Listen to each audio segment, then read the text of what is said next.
Hello everyone, this is chapter 30 of Out of My Mind by Sharon M Draper. What happened today was all my fault. I should have listened. We should have all stayed home and spent the day together, but we didn't because of me. When I awoke this morning, it was raining, thunder, lightning, wind, a constant soaking downpour that laughed at umbrellas and raincoats. The air itself was gray and heavy, thick with too much moisture. I could hear it pounding on my window. Dad came into my room and sat down in our old reading chair.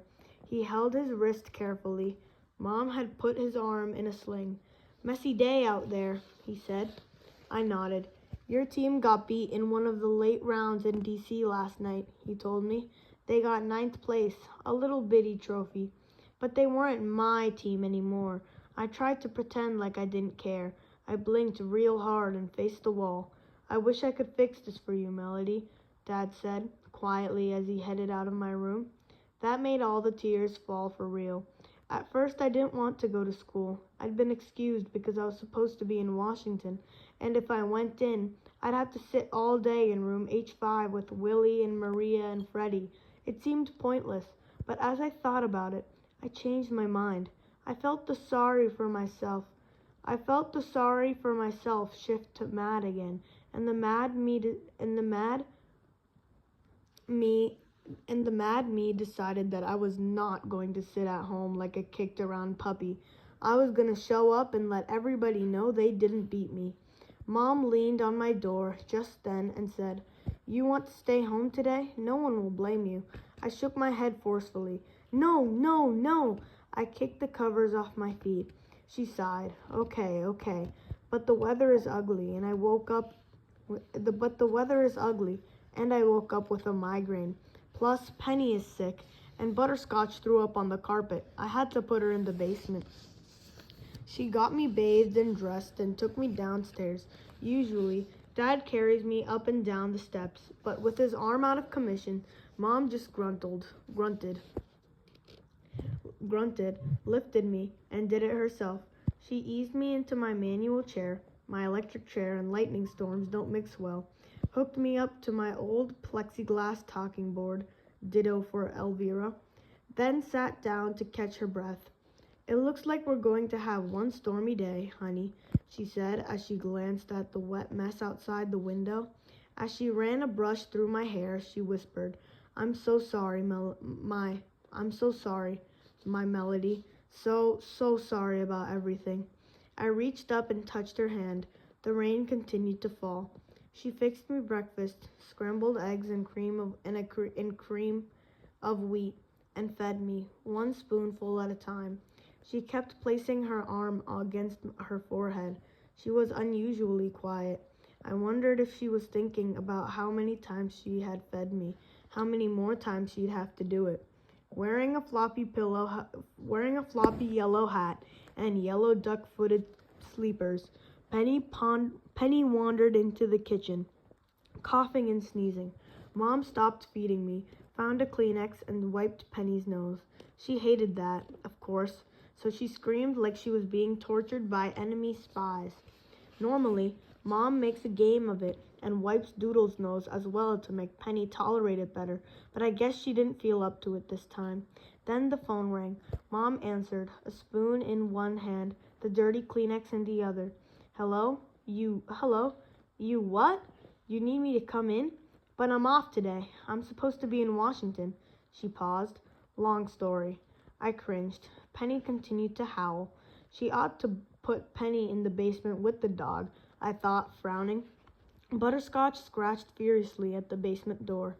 "Penny, please," Mom cried out, cupping her hand over the phone. "I can't hear." Penny quieted a little, but only because she had squatted down on the floor and put both hands in Butterscotch's water bowl, sloshing water all over the floor. Mom listened for a minute, then said into the phone, "How bad is the accident? Lots of injuries? Okay, I understand. I'll be there, but I have to wait until I get my daughter on the school bus." She hung up the phone and sighed, squeezing the tissue into her fist. "I've got to go into the hospital, Chuck," she called out to Dad. big pile-up on the freeway. Are you dressed and ready? Dad came downstairs, still in his pajamas. I'm not going in today, he announced. You almost never take a day off, Mom said, a surprised frown on her face.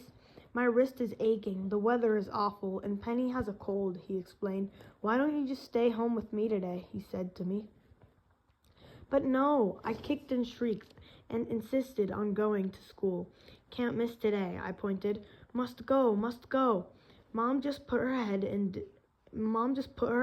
her dishes once more. Get Penny out of the dog's dish, was all she finally said. Dad ripped a bunch of paper towels from the roll, cleaned up Penny's mess, and wiped her nose with a wet paper towel. That started her screaming again. Her screech became a shriek. That's when she reached up and knocked over the cup of orange juice on my tray. My clean blouse was a soppy mess. She did that on purpose, I thought angrily.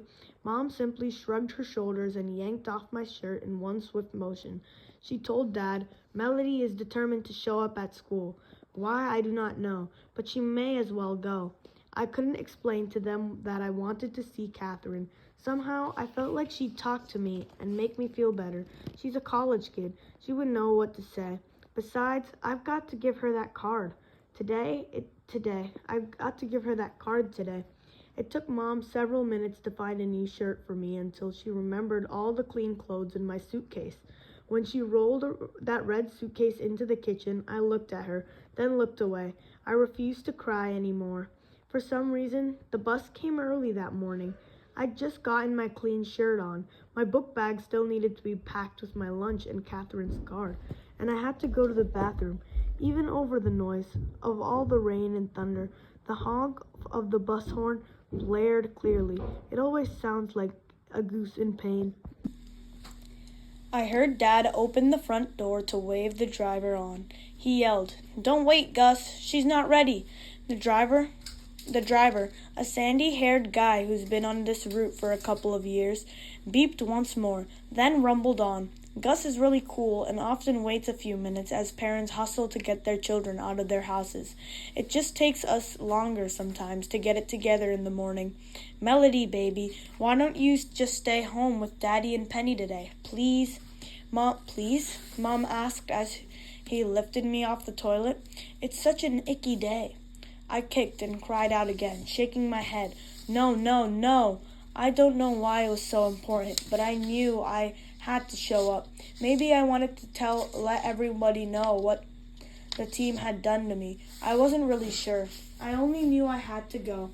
Mom sighed and pulled up my jeans. When I got back in my chair, I pointed to thanks and Mom. She just shook her head and stuffed my lunch into my book bag. The rain didn't seem to be letting up, so Mom took a deep breath and started the process of loading me into the car. When I ride the bus, I simply roll down a ramp, down the driveway, onto the bus lift, and into a specially designed area of the bus that straps my chair into place. But when I ride in the car, it involves a whole process of taking apart and putting together me, my chair, and my stuff. Even with my manual chair, it's a pain, and Dad was no help. With his arm in a sling, he shrugged and tried to look like he was sorry. He couldn't come out and lend Mom a hand. I think he was enjoying it a little, and that made Mom even more upset. The rain and wind, if anything, had gotten worse. Mom had draped a huge plastic raincoat over me and my chair, and another one over herself. But in seconds, the hoods had blown off, and our heads were soaked. We headed slowly down the wheelchair ramp, the wind whipping at us and the rain attacking from all sides. I thought it was exciting. I'd never seen the sky so dark at 8 in the morning. The thunder and wind made it feel like a scene out of a really good movie. My hair is short and curly, and I think it looks sort of cute when it's wet. Good thing. Mom hates it when her hair gets wet. It gets stringy and limp. I gotta admit, Mom with wet hair should hide in a closet. She opened the car door on the passenger side, and the wind blew it shut. She did it again, this time using me and my chair as a doorstop. The front seat of the car, of course, was getting soaked. She lifted me into the seat, strapped me in, and began the process of collapsing my chair.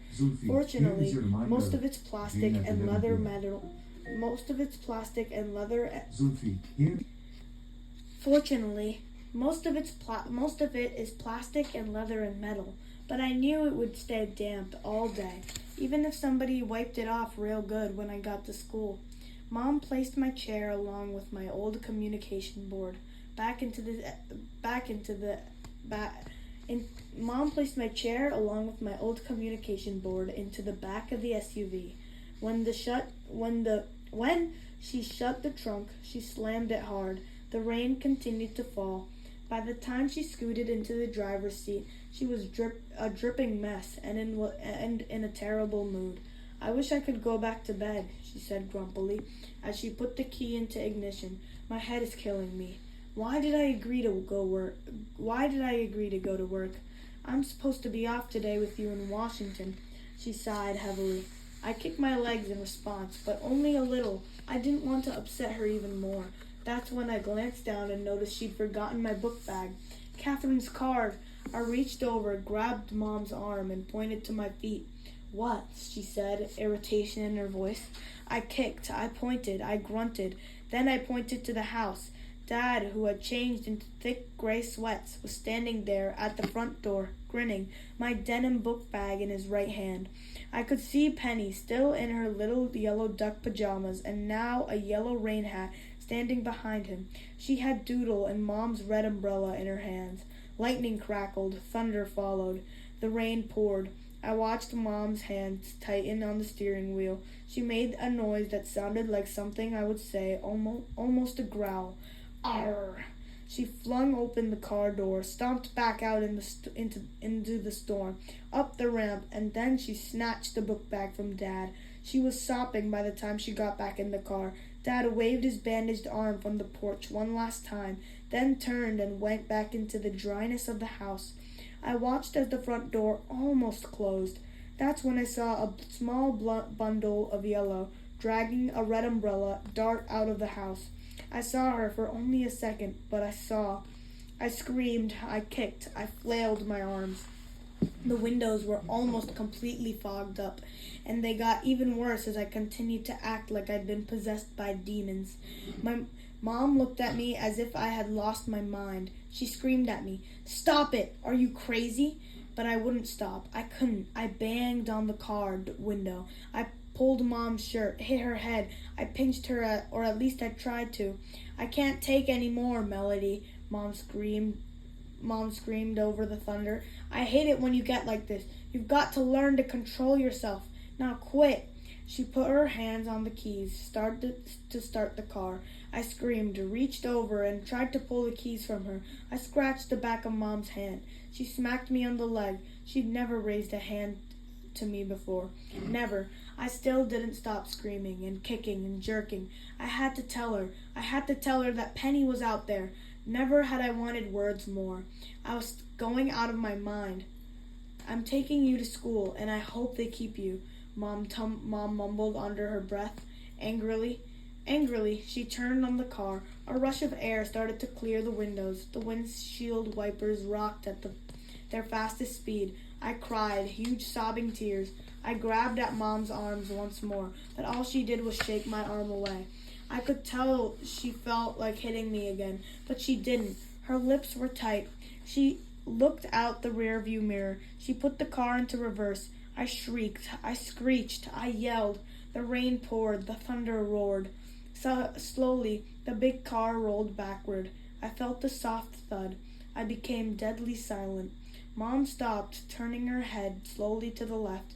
Then she turned slowly to the right, almost as if in slow motion, as she saw Dad come running out of the house, a look of stark alarm on his face. "Penny!" I heard him yell. "Where's Penny?" Mom rolled the window down on my side. Rain poured onto me, but I didn't care. "What do you mean? She's with you."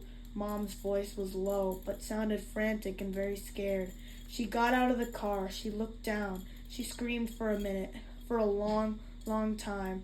Her screams were louder than the police sirens that eventually came shrieking around our corner, louder than the fire truck and ambulance sirens that followed them, louder than my silent cries.